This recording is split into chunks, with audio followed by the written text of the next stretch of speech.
இன்றைக்கி நம்ம வீடியோவில் பார்க்குறதுங்க மட்டன் தண்ணி குழம்பு. கிராமத்து முறையில் மட்டன் தண்ணி குழம்பு எப்படி சிம்பிளான மெத்தடில் டேஸ்டியாக செய்யலான்னு தான் இன்றைக்கி பார்க்க போகிறோங்க.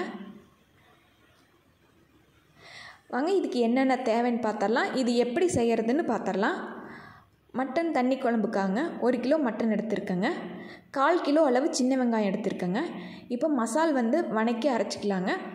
ஒரு பேனில் எண்ணெய் சேர்த்துட்டுங்க, ஆயில் தான் சேர்த்துருக்கேனுங்க. 1/4 கிலோ அளவு சின்ன வெங்காயம் அரிஞ்சு வச்சதை இது கூட சேர்த்துட்டுங்க, நல்லா வணக்கிக்கலாங்க. பாதி அளவு வணங்கின உடனே நம்ம மசாலா பொருள் சேர்த்துக்கலாங்க.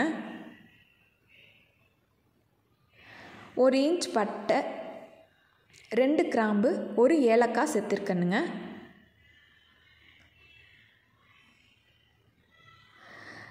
அரை ஸ்பூன் சீரகம், 1 ஸ்பூன் மிளகுங்க, 1/2 ஸ்பூன் அளவு சோம்புங்க. இதை நல்லா வணக்கிக்கலாங்க. கூட கருவேப்பிலை 2 கொத்து அளவு சேர்த்துருக்கேனுங்க. இந்த மட்டன் தண்ணி குழம்புக்கு கருவேப்பிலை ரொம்பவே வாசமாக இருக்குங்க. அதுவும் வெங்காயத்தோடவே சேர்த்து வணக்கிட்டிங்கன்னா ரொம்பவே நல்லா இருக்குங்க. இப்போ நல்லா வெங்காயம் நல்லா வணங்குபடுற வரையில் வணங்கிக்கலாங்க. நல்லா வாசமாக வர்ற வரையில் வணங்கிக்கலாங்க. கூட 1 ஸ்பூன் அளவு மஞ்சள் தூள் சேர்த்துருக்கேனுங்க. 3 ஸ்பூன் அளவு மல்லித்தூள் சேர்த்துக்கலாங்க. காரத்துக்கு தகுந்த மாதிரி வரமிளகாத்தூள் சேர்த்துக்கலாங்க. எல்லாமே எண்ணெயில் நல்லா வணக்கிக்கலாங்க. சிம்மில் வச்சுட்டு வணக்கிக்கலாங்க. வரமிளகாத்தூள் நான் 1/2 ஸ்பூன் அளவு சேர்த்துருக்கேனுங்க. இப்போ இதை நல்லா வணக்கிட்டுங்க ஆற விட்டுறலாங்க.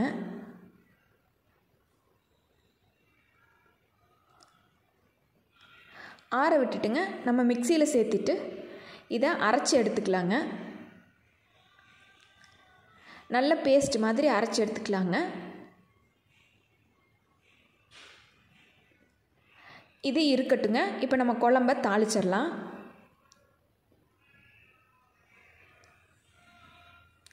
குக்கர் எடுத்துக்கலாங்க. குழம்பு தாளிக்கிறதுக்காக குக்கர் எடுத்துட்டுங்க. குக்கரில் ஒரு 3 ஸ்பூன் அளவு நல்லெண்ணெய் சேர்த்துருக்கேனுங்க.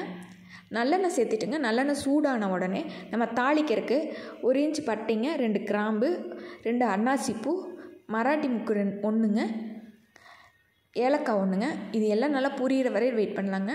நல்லா பொரிஞ்ச உடனே பூண்டு இஞ்சி தட்டி வச்சது 2 ஸ்பூன் அளவு சேர்த்துருக்கணுங்க. இதை நல்லா எண்ணெயில் வணக்கிட்டுங்க. கருவேப்பிலை 1 கொத்து சேர்த்துக்கலாங்க. இப்போது மட்டனை சேர்த்துக்கலாங்க. இது கூடவே தக்காளி, ஒரு சின்ன சைஸ் தக்காளி பொடியாக அரிஞ்சு இது கூட சேர்த்துக்கலாங்க. 1/2 ஸ்பூன் அளவு மஞ்சள் தூள் சேர்த்துக்கலாங்க. இதை நல்லா எண்ணெயிலேயே வணக்கிக்கலாங்க. நல்லா வணக்கிட்டுங்க. அப்புறம் தேவையான அளவு உப்பு போட்டுக்கலாங்க. இந்த உப்பும் மட்டனும் நல்லா மிக்ஸ் ஆகிற அளவு மிக்ஸ் பண்ணிவிட்டுங்க. ஒரு மூடி போட்டு கொஞ்சம் நேரம் மூடி வச்சிடலாங்க. உப்புலேயே நல்லா வேகட்டுங்க. கறி தண்ணி விட்டு மட்டனில் இருக்க தண்ணியெல்லாம் விட்டு வந்துடுங்க. நல்லா பாதி அளவு வெந்துருச்சுங்க. இப்போ நம்ம அரைச்சி வச்ச மசாலா இது கூட சேர்த்துக்கலாங்க. சேர்த்துட்டுங்க ஒரு கொதி வர்ற வரையில் வெயிட் பண்ணலாங்க. கொதி வந்ததுக்கப்புறம் விசில் போட்டு மூடி வேக விட்டுறலாங்க. ஒரு 4 விசில் விட்டு எடுத்துக்கலாங்க.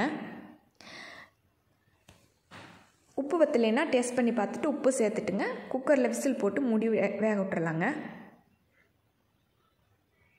இப்போ கொதி வந்துருச்சுங்க.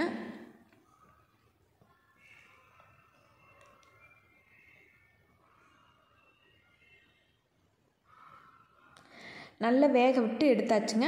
இந்த மாதிரி எண்ணெய் பிரிஞ்சு மேலே வந்துடணுங்க. அப்போ நம்ம குழம்பு ரெடி ஆயிடுச்சுன்னு அர்த்தங்க. மட்டன் தண்ணி குழம்பு ரெடி ஆயிடுச்சுங்க. சிம்பிளான மெத்தடில் இந்த மாதிரி ஒரு தடவை செஞ்சு பாருங்கள். உங்கள் எல்லாத்துக்குமே ரொம்ப பிடிக்குங்க மட்டன் தண்ணி குழம்பு. இந்த வீடியோ உங்களுக்கு பிடிச்சிருந்ததுன்னா லைக் பண்ணுங்கள். மறக்காமல் நம்ம சேனலுக்கு சப்ஸ்கிரைப் பண்ணிடுங்க.